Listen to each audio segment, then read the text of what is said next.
Esta tarde quisiera meditar en la palabra de Dios y quisiera meditar bajo el título ¿Cómo está mi mente? Dije el título, ¿cómo está qué? Mi mente. ¿Cómo estará esa mente? Vamos a orar, hermanos. Querido Padre que estás en el cielo, santificado sea tu santo nombre.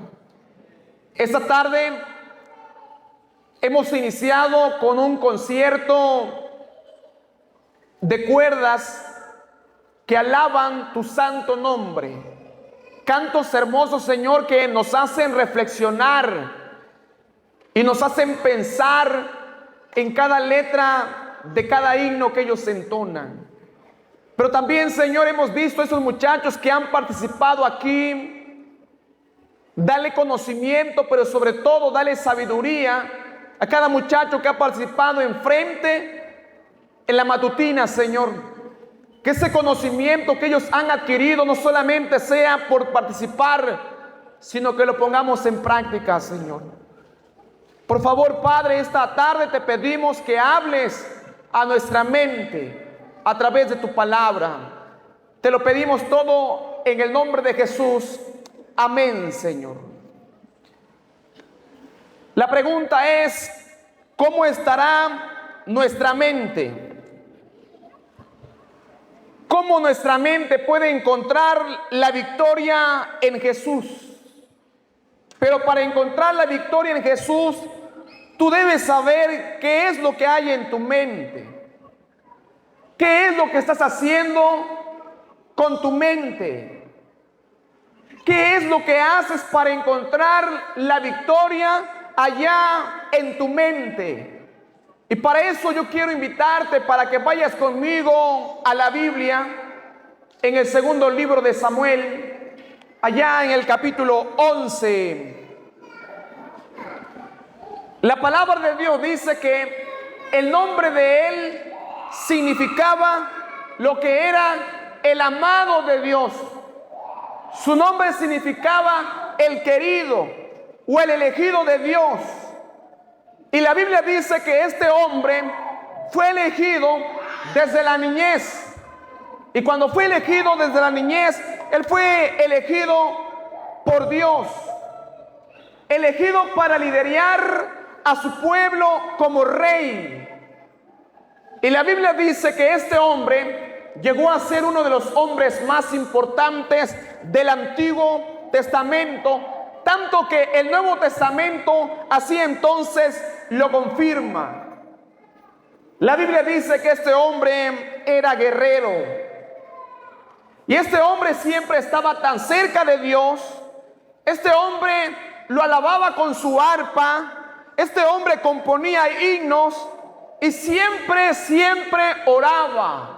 Siempre conversaba sus decisiones con el profeta Natán, el profeta de Dios. ¿De qué hombre estamos hablando, hermanos? Estamos hablando de este caballero llamado David. David era un buen cristiano. Era alguien que se esforzaba para que todo lo que hubiera en su corazón fuera puro y también fuera bueno. Pero saben, a pesar de que era puro, a pesar de que era un hombre bueno, a pesar de que siempre conversaba con Dios y a pesar de que componía himnos, la palabra de Dios dice que en un determinado momento este hombre elegido, este hombre que era guerrero, este hombre que llegó a ser rey, la Biblia dice que este hombre llegó a apartarse de Dios. Y dejó que el deseo llegara a dominar su mente. La Biblia dice que este hombre llegó a transgredir la ley seriamente, no solo con un mandamiento, por lo menos 4 mandamientos pasó encima de la ley de Dios. La Biblia dice que este hombre cometió una tragedia violando un mandamiento que es el 6.º mandamiento. Y el sexto mandamiento en la Biblia, en el libro de Éxodo, capítulo 20, el verso 6, dice que este hombre llegó a matar. Otro mandamiento que él falló fue el séptimo mandamiento, y la Biblia dice que él cometió adulterio. Y el noveno mandamiento que él faltó fue el noveno mandamiento que dice la Biblia, dijo falso testimonio. Y el décimo mandamiento, que es el cuarto que cayó él, fue que él codició la mujer de quién. Él codició la mujer de su prójimo. 4 mandamientos que él falló, que pasó por encima. Y estos 4 mandamientos que él faltó, quedó como una mancha en la vida de este hombre llamado David.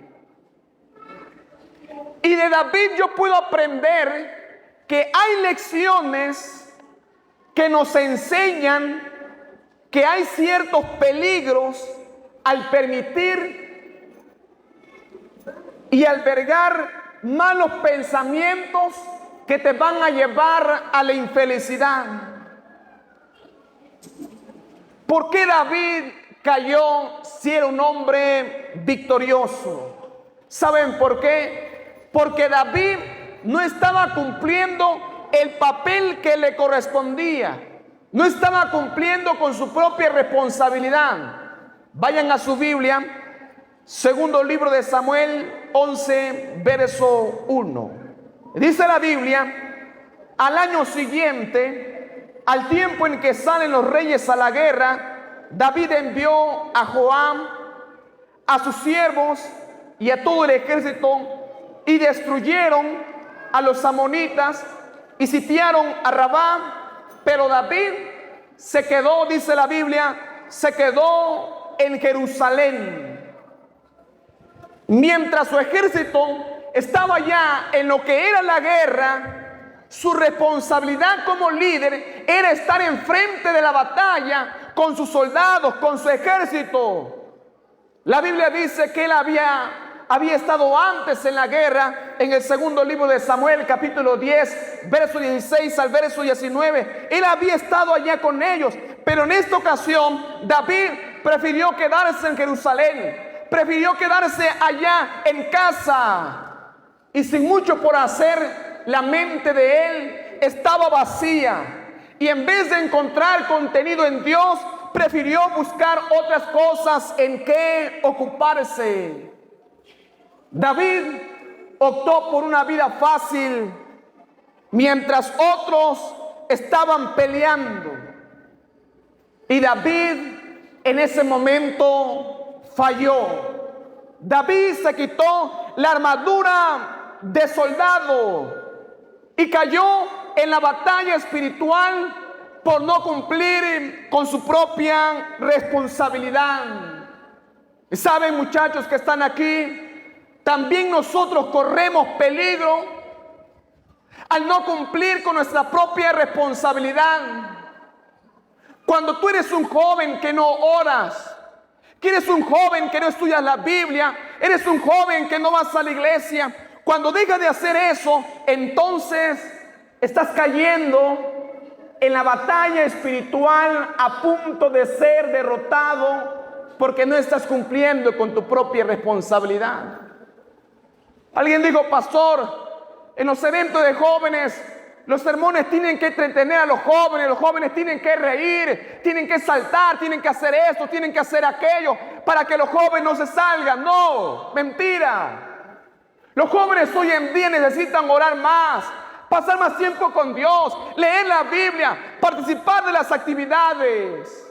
Pero cuando tú no haces eso, entonces estás en el peligro de no cumplir con tu propia responsabilidad.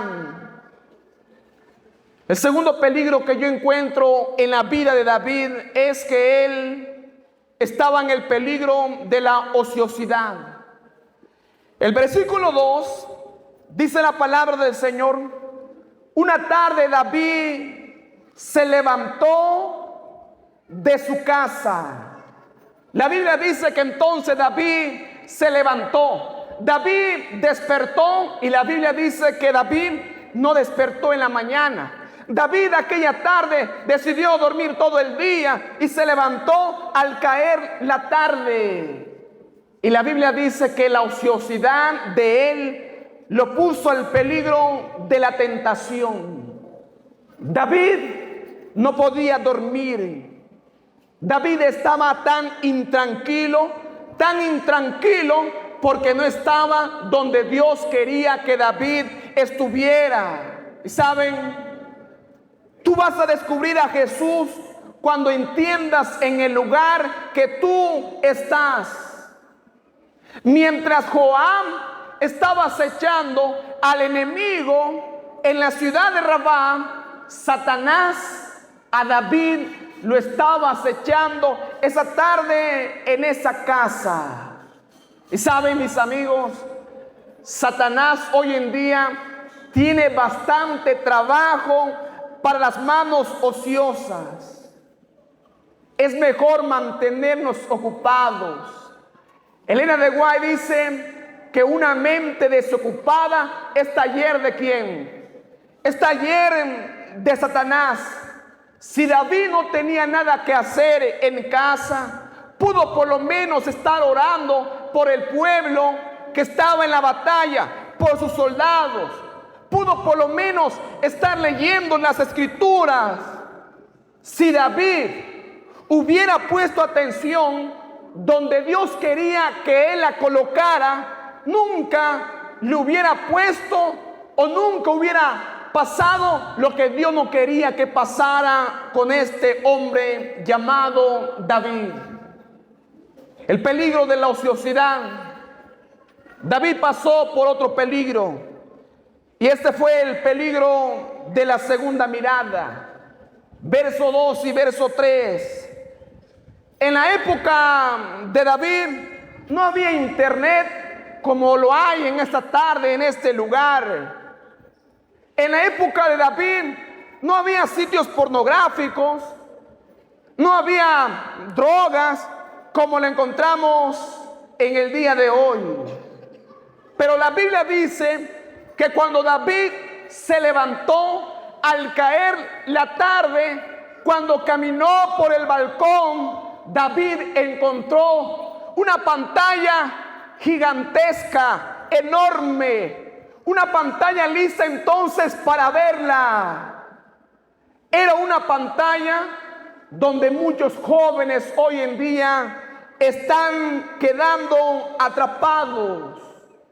David encontró una pantalla pornográfica, puesto que la Biblia, el verso 2 y el verso 3 dice que una mujer que era su vecina se estaba bañando. Y la Biblia dice que David la miró. Te pregunto esta tarde, ¿fue pecado mirar a aquella mujer que se estaba bañando, sí o no? ¿Fue pecado, sí o no? Algunos dicen que sí, otros dicen que no. Pecado no fue notar que era bella. ¿Saben cuál fue el pecado de él? El pecado fue dar la segunda mirada, jóvenes que están aquí. David no se conformó con la primera mirada que él miró de manera descuidada. Y tal vez pensó David, Señor, es una espiadita y no pasa nada. ¿Cuántos jóvenes hoy en día quieren victoria, pero quieren probar esto, quieren probar aquello, quieren sentir el otro, y de pronto cuando quieren la victoria no pueden porque están sumergidos, han caído, se sienten miserables, se sienten que no valen nada? El pecado les hace sentir una vil cosa. Y todo comenzó, no pasa nada, Señor, si veo por segunda vez. No pasa nada si yo voy con ella a medianoche. No pasa nada si yo estoy con él allí encerrados en una habitación. Y la Biblia dice que lo que era virtual se hizo real en la vida de él. Saben, mis amigos, esto fue fatal. Y la Biblia habla de una bendición de aquellos que cierran sus ojos para no ver por segunda vez. El libro de Isaías, el capítulo 33, 15, dice lo siguiente: el que cierra sus ojos para no ver cosa mala, este habitará en las alturas de los cielos. La Biblia dice que David miró a Betsabé y él la miró hermosa, pero eso que David estaba viendo, Dios lo estaba viendo todo lo contrario. ¿Saben, mis amigos? A veces los placeres del pecado nos van a engañar como la carnada esconde al gancho. La gracia de Dios intervino en la vida de David. David mandó a preguntar quién era Betsabé. El siervo le dijo: Betsabé es una mujer que es casada. Betsabé es hija de un hombre llamado Elián. Cuando David escuchó de quién era hija, David inmediatamente se enteró de que no se trataba de cualquier dama, se trataba de una familia eminente. Betsabé era una de las personas de las clases altas.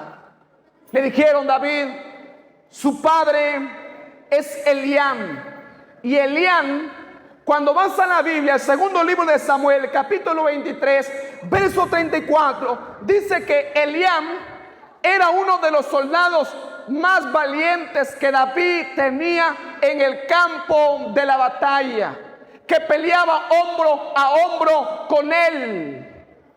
Le dijeron: el abuelo de Betsabé se llama Aitofel. Segundo libro de Samuel, capítulo 15, verso 12. Y Aitofel era uno de los consejeros principales de David. Era como su mano derecha. Era un hombre lleno de sabiduría. Un hombre que le atinaba a cualquier consejo que David entonces requería. Cuando David escuchó toda la descripción, la gracia de Dios intervino. Pero la Biblia dice que David no escuchó la gracia. Le dijeron a David: esa mujer es casada, su marido es Urías, otros de los valientes que David tenía en el campo de la batalla. Y saben, mis amigos, David debió tomar la salida que Dios le estaba dando, pero David decidió salir por la puerta trasera. La pequeña espiadita le despertó el deseo de estar con ella, con una mujer que no era su esposa. Hoy te digo esta tarde: no deshonres a Jesús por un momento de placer. No salgas por la puerta trasera. No quites de ti la integridad que Dios ha colocado. No rompa la confianza que los padres han colocado a ti como persona. ¿Saben por qué? Porque el pecado no conoce el papel de siervo. Él conoce el papel de jefe. Pastor, no pasa nada. Yo tengo dominio propio. Yo me veo con ella, pero hasta allí nada más y no ocurre nada. Y de pronto, a los 3 meses, la muchacha ahora está embarazada. Y le pregunté: ¿no que tú controlabas el papel? No, pastor, no sé qué me pasó, caí. Y entonces aquella muchacha ha deshonrado a Dios, ha deshonrado a sus padres. El pecado no conoce el papel de siervo, sino conoce el papel de jefe. Cuarto peligro por el cual David cayó es el peligro de la voluntad personal. Verso 4. Y David envió mensajeros para que la trajeran. La autoridad que David tenía, la Biblia dice que él entonces la usó para mal. La mandó a buscar y entonces la trató como si fuera su esposa. Antes de que David cometiera el pecado, Betsabé estaba traicionando a su marido Urías.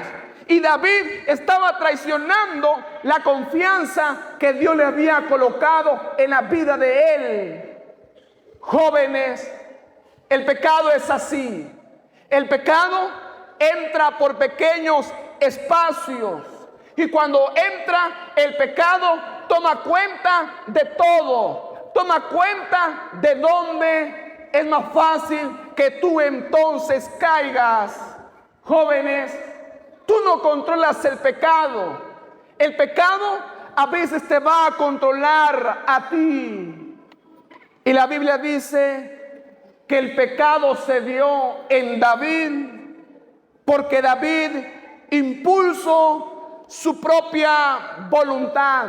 David no estaba viviendo lo que dice el libro de Gálatas capítulo 2 verso 20. Pablo escribió: y ya no vivo yo, mas Cristo vive en donde, mas Cristo vive en mí.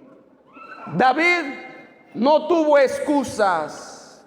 David usó su voluntad personal, hizo lo que quiso a pesar de que él conocía perfectamente la ley de Dios.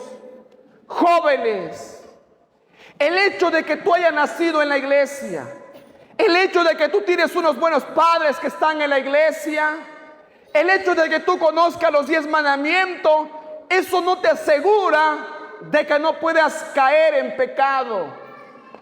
Eso no me asegura, si comienzo a jugar con fuego, no me asegura que no me voy a quemar. No me asegura que voy a ceder a la tentación, no.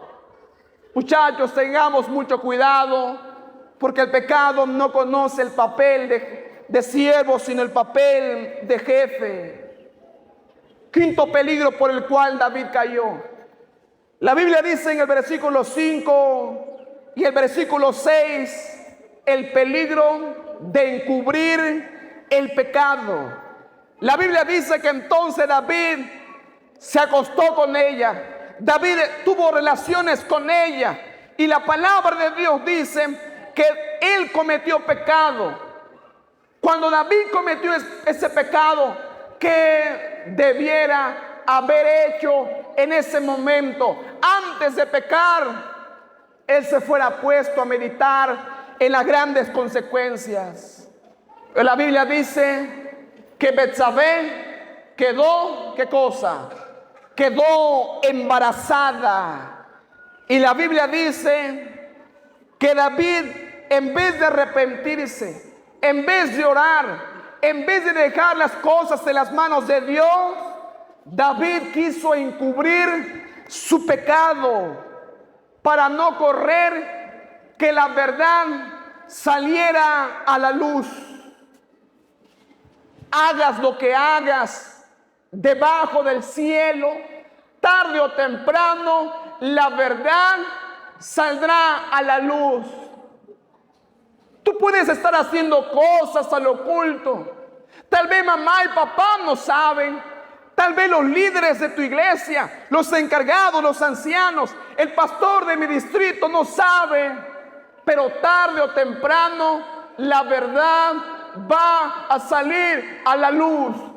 Si eres alguien que está haciendo algo en lo oculto, hoy te digo que dejes de hacer aquello que estás haciendo, porque tarde o temprano tu nombre va a venir enfrente y tu nombre va a comenzar a divulgarse en tu comunidad y vas a sentir vergüenza, te vas a sentir mal, te vas a sentir como una persona deshonrada, te vas a sentir miserable, te vas a sentir que no vales nada. Por eso yo te digo esta tarde, deja de estar haciendo lo que estás haciendo en oculto. Deja de estar encubriendo tu pecado y confiésaselo a Dios.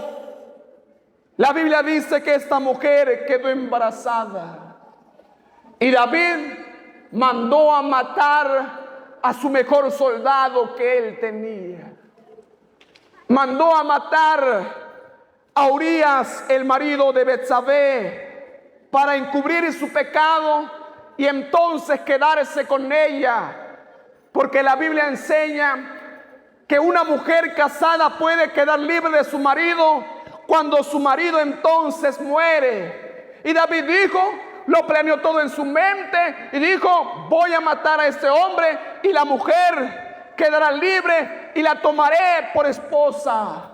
Antes de cometer el pecado, los seres humanos lo trabajamos aquí en la mente, lo maquinamos, lo ejecutamos y de pronto cuando lo ejecutamos vivimos felices aparentemente. Pero la pregunta es, ¿cuánto le costó a David su pecado? La Biblia dice que el profeta de Dios, el profeta Natán, lo afrontó. Y cuando David escuchó esas palabras frías de Natán, la Biblia dice que David por varios días lloró. David se arrepintió. Y el bebé que esperaba Betsabé no sobrevivió. Lo que trajo amargura, lo que trajo dolor y culpa por lo que él había hecho. Él fue perdonado por sus rebeliones, fue perdonado por sus pecados.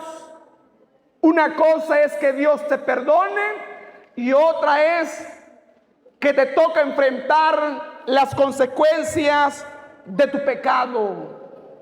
La violencia, el engaño y los actos inmorales fueron una plaga para toda la familia de David.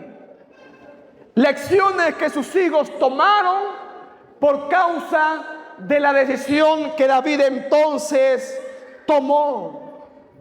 La Biblia dice que David tuvo hijos y un hijo que él tenía violó a su propia hermana. Y cuando su hermano se enteró que su hermano había violado a su hermana, ese hermano decidió matar a su propio hermano. Y este mismo hermano hizo una revolución en contra de David.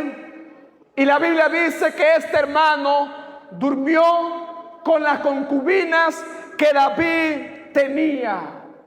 Y lo peor de todo es que el pecado que David cometió sirvió para que todos los pueblos vecinos blasfemaran el nombre de Jehová. Así es el pecado. El pecado, mis hermanos, trae consecuencias. Comienzas con algo pequeño y luego afecta el círculo donde tú estás. El pecado te lleva más lejos de lo que tú quieres ir.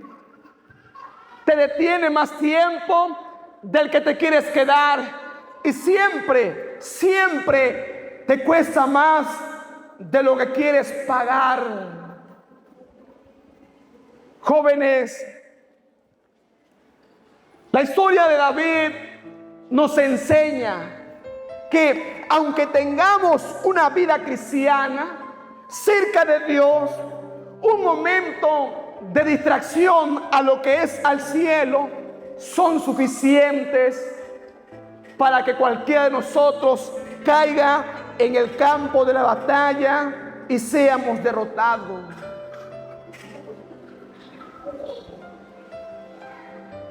La buena noticia es que el arrepentimiento trae perdón. El arrepentimiento te trae de nuevo para tener una buena relación con el Señor. Jóvenes que están aquí, te pregunto esta tarde, ¿cómo está tu mente? ¿De qué estás llenando tu mente. Eso virtual se puede hacer real. Si eres alguien que está cediendo a lo virtual, a algo que no tienes que hacer, cuidado, porque tarde o temprano lo virtual se hace real. ¿Por qué no le dices al Señor: Señor, ayúdame a elegir los programas de televisión? Ayúdame, Señor, a elegir una buena lectura. ¿Por qué no le dices: Señor, ayúdame a elegir los sitios que yo visito en la web? ¿Por qué no le dices: Señor, dame sabiduría esta tarde para hacer las cosas correctas, para no seguir haciendo en oculto lo que yo estoy haciendo? El libro de Mateo, capítulo 5, verso 29 y el verso 30 dice la palabra de Dios: si tu ojo es de caer, la Biblia dice: córtalo, porque es mejor que se pierda un ojo a que se pierda todo el cuerpo. La Biblia dice: si tu mano te es de caer, córtalo. Es mejor que se pierda tu mano y no todo el cuerpo en el fuego. Jóvenes, tú tienes que cortar aquello que estás haciendo caer. Tienes que alejarte de esas compañías. Si tú quieres tener victoria, aléjate, retírate, sepárate, corta. Y si eres un joven que no sabe qué hacer, que intenta, entonces aférrate y aférrate a Cristo Jesús.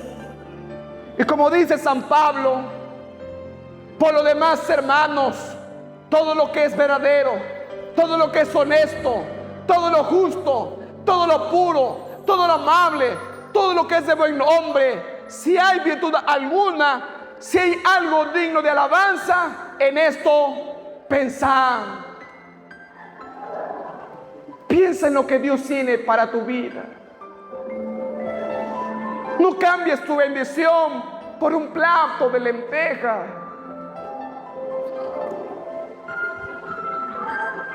No cambies la vida eterna por algo pasajero. No vayas de libro en libro, probando, viendo, saboreando, sintiendo. No vayas. Detente. Deja que el libro de la vida te vaya conduciendo. Deja que Jesucristo sea el autor de tu vida. Y cuando tú digas que el Señor sea el autor de mi vida, tu final será un final alegre, será un final feliz, porque Cristo Jesús fue el escritor de mi vida. Yo te pregunto esta tarde tan especial: ¿cuántos de los que están aquí queremos que Cristo Jesús sea el escritor y sea el autor de mi vida hasta que Él venga en gloria y majestad? Amén. Querido Padre que estás en el cielo, santificado sea tu santo nombre. Probablemente como joven he estado cediendo la tentación. Probablemente he estado cayendo. He estado escuchando cosas que no tengo que escuchar, probando cosas que no tengo que probar. Hoy estoy bien, pero mañana me voy a lamentar, voy a llorar amargamente.